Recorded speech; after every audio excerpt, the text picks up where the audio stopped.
fancy intro music. Yeah! Woohoo! Welcome back, Star Trek Fleet Commanders. With today, big update to arenas for those that like to participate. Now, I'm releasing this kind of more time centered around our US players, as APAC and EU have been able to see those changes already. Before I get into that, though, I want to say something really quickly. Today here in the United States is Veterans Day, so I want to take just a brief moment to thank all those veterans that we have, regardless of what branch you served in, where you served, etc., just to say a tremendous thank you. And for those watching who also want to say thank you, well, we've partnered with this charity before. This is Operation Combat Boots, working on trying to help the mental health and also the physical health of our veterans here in the U.S. So if you would like to contribute or anything, head over to their website, operationcombatboots.com. And again, make sure you thank a veteran today. If you're out there and a part of my community, I'd be more than happy. I'd love to hear your story. Feel free to reach out to me on Discord and tell me about your service. Tell me about you, and I truly would like to talk to you. So without further ado, yeah, let's go into the arenas changes, because there are quite a few arena changes.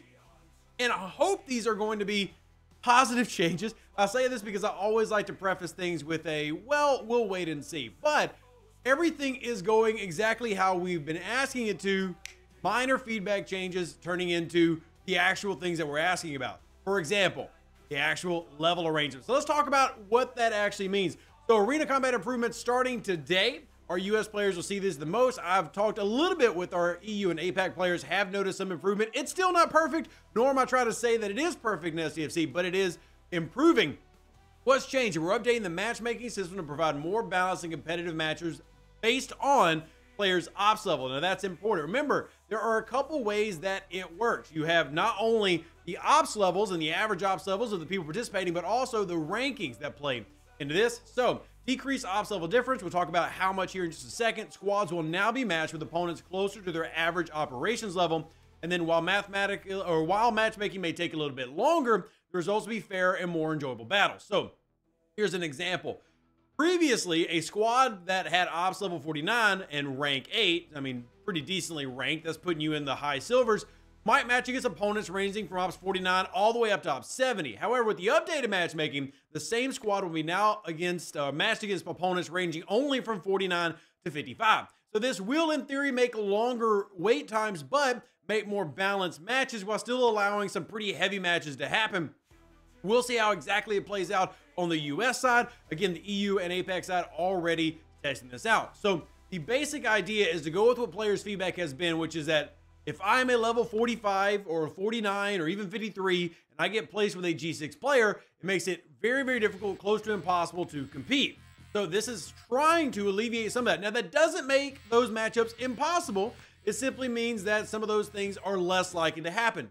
Key note is to look at the rankings as part of this, as well as the ops level, because it's not just ops level that plays into this factor. It's also your overall ranking. So if you look back on my main account here on server 20, you see I'm in silver 3, and there are a lot of people in silver 3 with me from my servers. You can see we also have some higher level players like T, who's up there, probably the best, or at least somebody who's enjoying it the most here on our server, and I'm in the top 50 as far as that score goes with some of the other players in Epic, as well as, you know, the different ones around the server. So that plays into your rankings, as does the average ops level. So keep that in mind. This system is not, in my opinion, ever going to be perfect, but if it continues to get minor tweaks, that's how you're going to see improvement. So this adjustment ensures you're pitted against players of similar strength, making each match more strategic and thrilling. At least that's the hope, and I'm, of course, waiting to hear y'all's feedback to see if this improved. And I think this could actually impact the monthly thoughts from everybody. And y'all let me know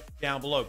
A couple other things getting changed. For example, reducing the visual lag. They've made sure to work on that and address that, as well as the Kishara happening or causing issues in the arena matches. Again, I think these are all good changes based on feedback that you've been given. One of the reasons I tell y'all, always send me up with feedback, whether it be me, content creators, mods, whoever. Push it, because the only way we can push things is through stuff like that. Now, other things have been made to happen, such as smoother gameplay. That's the anticipation. And if you do not have less lag in the Monday arena set, I want to know. I need to know. Make sure you contact me so we can know. If you are level 40 and above, this is all for you. Now, if you're below that level, don't worry. I am still arguing for arenas to be made applicable to G3 players.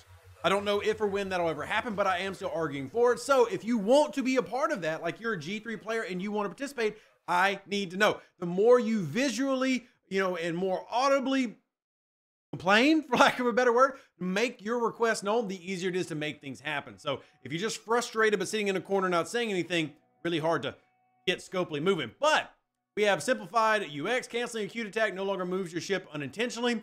And then finally, the go button now displays cancel queuing. That's for the Kashara update. Chaos Tech also getting an update. That is not something that I'm really going to focus on today. And then this is also another thing to hit on: better squad coordination with ready state, enhanced controls coming December 2024. So not only are we getting small, micro changes here, big changes being looked at for next month. Again, trying to base this off of what players are saying.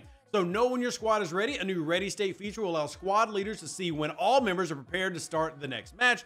This ensures everyone's on the same page. Basically, it prevents those people who are AFK from AFK.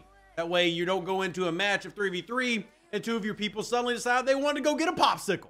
Well, that's not going to be a problem. Enhanced squad management, kick inactive members. Squad leaders will have the ability to remove inactive members without disbanding the squad. And again, helping make sure those AFKs don't happen. Now, this is stuff coming next month, so don't be looking for it here in November, but December, you should see that rolling out. And this is another one, exploring cross-alliance squads. We're excited to share that we're exploring ways to allow players to join squads with members outside of their alliance. So again, this is all direct talking points based on what you've been saying. This is the 2 surveys you did for me last month. Thank you for all those who do that. And also everybody who has talked about this in the VIP room, the other moderators, or the official moderators, to the other content creators like Major Samo and Lube and Ultimate DJ and Tiberius and all those great people. Keep it coming. Proof that it works. All right, your feedback drives progress, as arena combat improvements are a direct result of your suggestions. STFC will continually iterate on this feature to make it the best experience possible. Again, this is why I am so big on harping on it. Not that I'm trying to be the guy that's like, oh, you got to contribute to Rev's content. I appreciate you being here. Go ahead and hit the like button while you're here. But it's not just about that, y'all. It's about actually getting these changes. Because how often have they made a feature in Star Trek Fleet Command and then it died? We never heard from it again. Anybody think of a feature that happened to? Oh, good. You can? Me too. Q-Snap. It's this thing, right? So your feedback, your voice, make it happen. Appreciate you. Once again, I want to say a thank you to all those who have served here in my country's military. And if you served abroad in another military, whether it's the French Foreign Legion or you're part of the Germany Army, I don't care. Thank you for your service. Appreciate y'all. And I'll see y'all later. See you in arenas, because I'll be streaming it today. Live long and plunder. Stay safe with their space cowboys. Deuces, that's me. Appreciate every single one of you. Hope you enjoyed today's video, because it's all because of people like you. News posts, essentially. We'll see you in the arena. An even better outro than the intro. For the Empire and glory to your house.